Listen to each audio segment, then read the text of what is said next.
Nyxly is a character that's very hard to track down due to one big factor. She's two different characters, but is also one character at the same time. They both are magical imps from the 5th dimension. You see, there's two different characters, one named Nyxly debuted in the New 52. However, there was another character from the Silver Age named Ms. Gsptlsnz, who Nyxly is based off of, and would later be implied to be actually the same character. Ms. Gsptlsnz, or Gispie, her nickname, which is what I'll be calling her because it's a lot easier to say, debuted in Superman's pal Jimmy Olsen issue 52 from 1961. It is a story about Jimmy Olsen turning into a werewolf. You see, she's an imp and is Mr. Mixie's girlfriend. And on her birthday, he decides to go flirt with another girl, that being Lois Lane, the girlfriend of Jimmy Olsen. So when he finds out that Lucy loves another, he decides to turn Jimmy into a werewolf to prevent them from falling in love. Oh, okay. I guess that makes sense. Not really, but I guess. Gispie returned at the end of the story and would actually be the one who saved Jimmy Olsen by kissing him, which turns him back into a human. And then Jimmy calls her a not nice word because she's not attractive to his standards. Afterwards, she would return with a crush on Jimmy Olsen and would turn him into a porcupine in order to prevent him from getting married to Lucy, because that makes sense.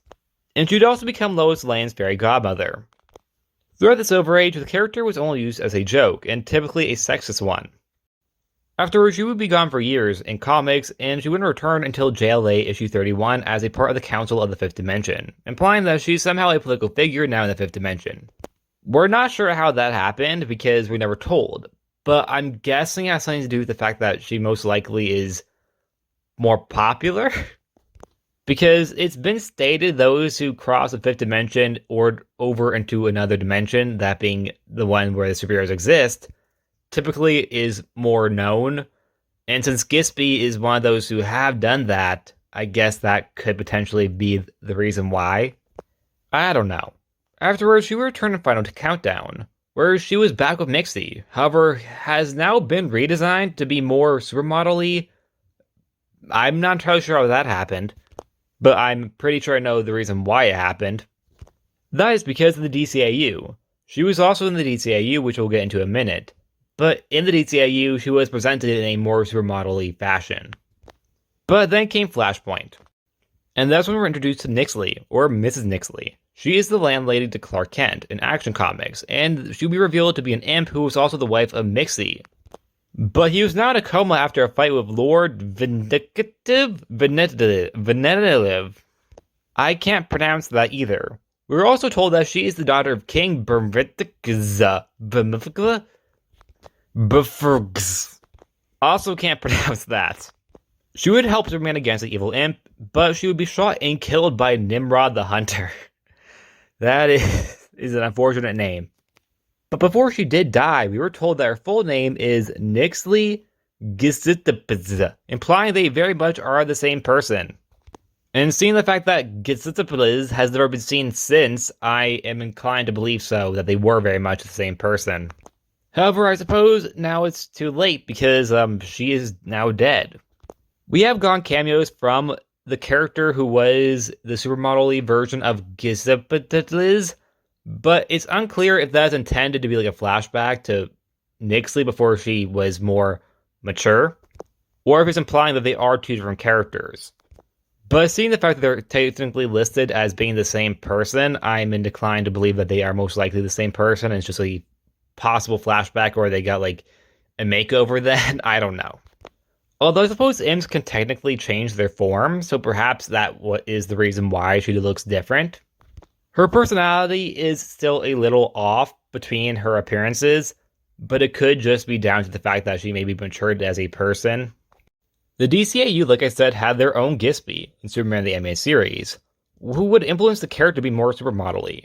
She would be the girlfriend of Nyxly again, however the relationship seems to be having a different type of problem.